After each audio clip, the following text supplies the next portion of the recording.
در سال 1901 گروهی از غواصان اسفنجگیر یونانی برای پیدا کردن صیدهای دریایی به عمق آبهای اطراف جزیره کوچک به نام آنتیکیترا رفتند.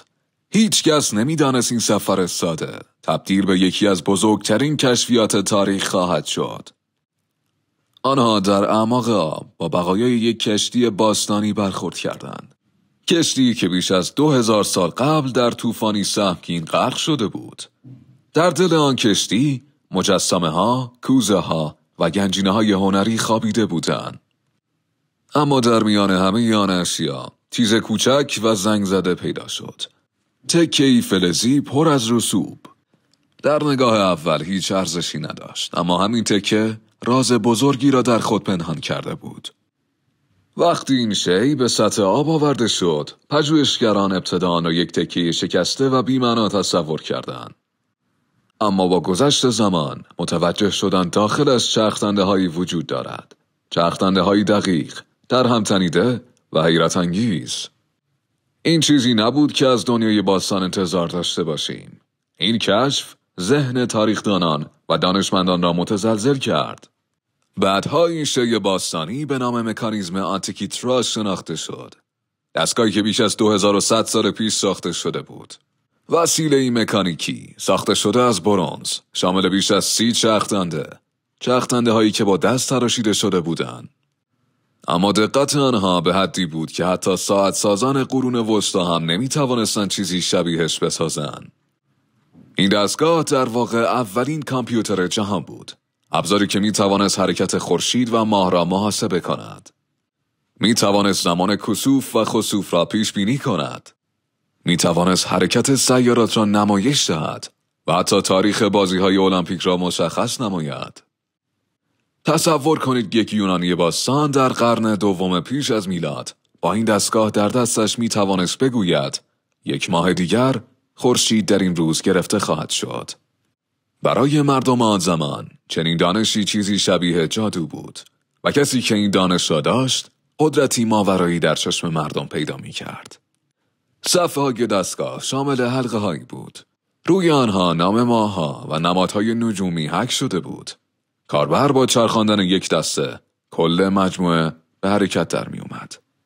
چرخ‌دنده‌ها نسبت‌های ریاضی را بازسازی می کردند و نتیجه روی صفحه ظاهر می شد. این وسیله نه تنها علمی بلکه اجتماعی و مذهبی هم بود. چون دانستن زمان جشن‌ها و رویدادهای آسمانی برای زندگی مردم حیاتی بود. این دستگاه به سیاستمداران، کشاورزان و کاهنان کمک می کرد. کشاورزان می فهمیدند چه زمانی زمین را آماده کنند. کاهنان می توانستند مراسم مذهبی را هماهنگ کنند و سیاستمداران می توانستند با پیشبینی رویدادهای آسمانی مردم را تحت تأثیر قرار دهند. بزرگترین شگفت این بود که مکانیزم آنتیکیترا مدار بیضوی ماه را هم در نظر گرفته بود. امروزه می دانیم ماه با سرعت ثابت حرکت نمی کند. گاهی سریعتر و گاهی کندتر. این موضوع تا قرن 19 در علم مدرن مدل سازی شد. اما یونانیان باستان آن را در یک دستگاه مکانیکی بازسازی کرده بودند. چطور ممکن بود؟ این پرسشی است که هنوز هم دانشمندان را حیرت زده کرده. برخی معتقدند این دانش به ارشمیدس برمیگردد. ارشمیدس مخترع بزرگ یونانی درباره چرخ‌دنده‌ها تحقیقات زیادی کرده بود. گفته می شود او توانسته بود کره‌های آسمانی مکانیکی بسازد. اما مدرکی قطعی وجود ندارد که این دستگاه کار او باشد. شاید شاگردان یا پیروان او چنین چیزی را ساختند. وقتی دانشمندان در قرن 20 و 21 با فناوری‌های مدرن دستگاه را بررسی کردند، نتایج شگفت‌انگیزی یافتند. آنها اشعه ایکس و بعدتر ST اسکن استفاده کردند. این بررسی ها نشان داد که دستگاه حتی پیچیده تر از آن چیزی است که فکر می کردیم. چرخ‌دنده هایی برای نمایش حرکت عطارد، زهره، مریخ، مشتری و زحل در آن وجود داشت. یعنی کل جهان شناخته شده باستان درون این جعبه کوچک شبیه سازی شده بود. نوشته های کوچکی هم روی قطعات حک شده بود. این نوشته ها شبیه دفترچه راهنما عمل می کردند. توضیح می دادند که هر بخش از دستگاه چه کار می کند یعنی یونانیان حتی به فکر آموزش کاربر هم بودند. با وجود همه این شگفتی ها هنوز یک راز باقی میماند. چرا این فناوری ادامه نیافت؟ چرا تنها یک نمونه از آن پیدا شده است؟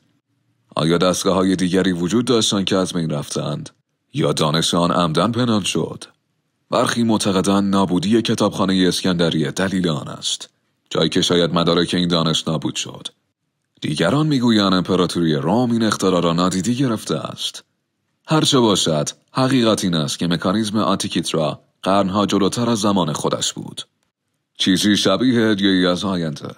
ابزاری که نشان داد نیاکان ما بسیار باهوشتر از آن چیزی بودند که تصور می‌کنیم. مکانیزم آنتیکیترا فقط یک ماشین نبود. یک نماد بود. نمادی از نبوغ بشر. نشان میداد که انسان‌های باستان خیلی زودتر از چیزی که ما تصور می‌کنیم درک عمیقی از جهان داشتند. این دستگاه نشان دهنده پیوند ریاضی، نجوم، مهندسی و حتی فلسفه بود. یونانیان معتقد بودند که کیهان بر اساس نظم و نسبت‌ها ساخته شده است و این دستگاه همان نظم را در قالب مکانیکی به نمایش می‌گذاشت. دانشمندان وقتی آن را بازسازی کردند، فهمیدند که دستگاه شامل 2 صفحه اصلی بوده.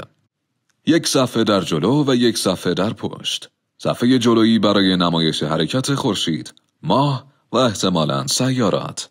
صفحه پشتی شامل 2 دایره مارپیچی بود.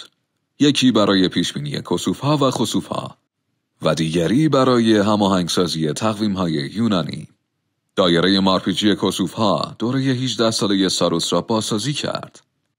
این همان چرخه‌ای است که با آن میتوان زمان کسوف و خسوف‌ها را پیش بینی کرد. چرخدنده‌های دستگاه این دوره را با دقتی شگفت‌انگیز محاسبه می‌کردند. به همین دلیل است که مکانیزم آنتیکیترا را نخستین رایانه نجومی می‌نامند. صفحه دیگر مربوط به تقویم بود.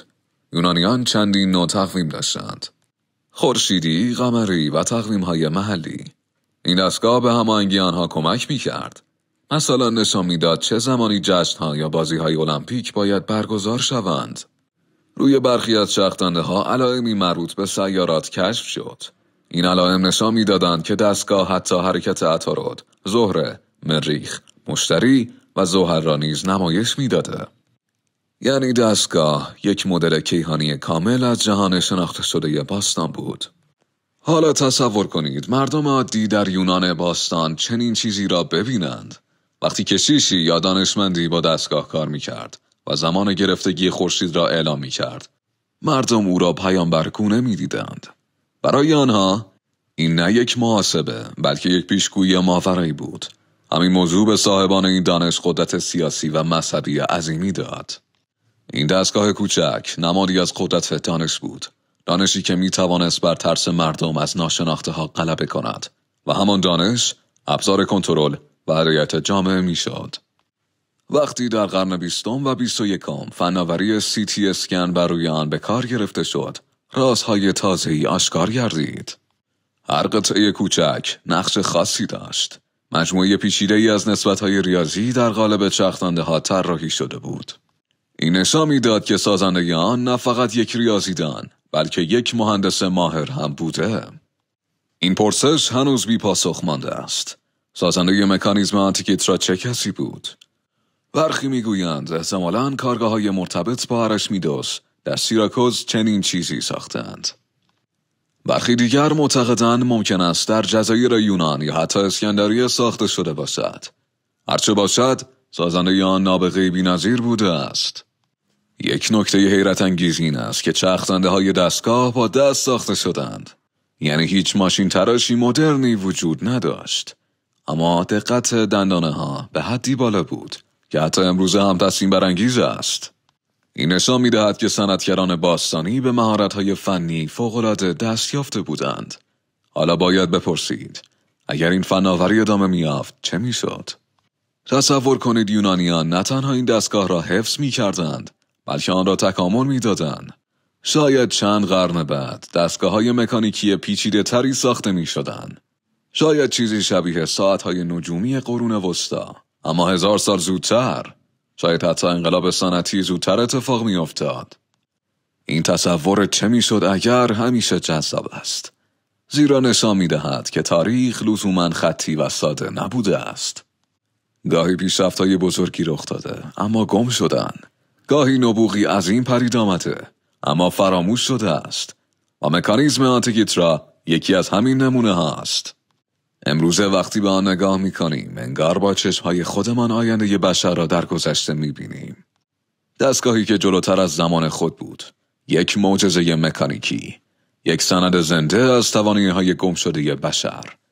امروز این دستگاه در موزه ملی آتن نگهداری می‌شود. بازدیدکنندگان وقتی در برابرش می‌ایستند سکوت می‌کنند. به شاخ‌دنده‌های زنگ زده نگاه می‌کنند و در ذهنشان هزاران سوال شکل می‌گیرد. چطور ممکن است انسان باستان چنین چیزی ساخته باشد؟ چه کسانی از آن زمان استفاده می‌کردند؟ چرا فقط یک نمونه باقی مانده است؟ و آیا روزی نمونه‌های دیگری هم پیدا خواهد شد؟ پاسخی برای این پرسش‌ها وجود ندارد. فقط سکوت. سکوتی که 2000 سال طول کشیده است و شاید هنوز هم ادامه داشته باشد. مکانیزم آنتیکیترا تنها یک ابزار علمی نبود، بلکه پلی میان زمین و آسمان بود. یونانیان باستان جهان را مکانی هماهنگ می‌دیدند، پر از نظم ریاضی و هارمونی. این دستگاه نشان می‌داد که آنها این نظم را نه فقط در فلسفه بلکه در عمل هم درک کرده بودند. وقتی دسته دستگاه چرخانده می‌شد، چرخ‌دنده‌ها شروع به حرکت می‌کردند. حرکت هر دندانه نماینده یک نسبت ریاضی بود. در نهایت صفحه‌ها جایگاه خورشید، ماه و سیارات را نشان می‌دادند. این یعنی انسان باستان می‌توانست با چشمان خود ریاضی کیهانی را ببیند.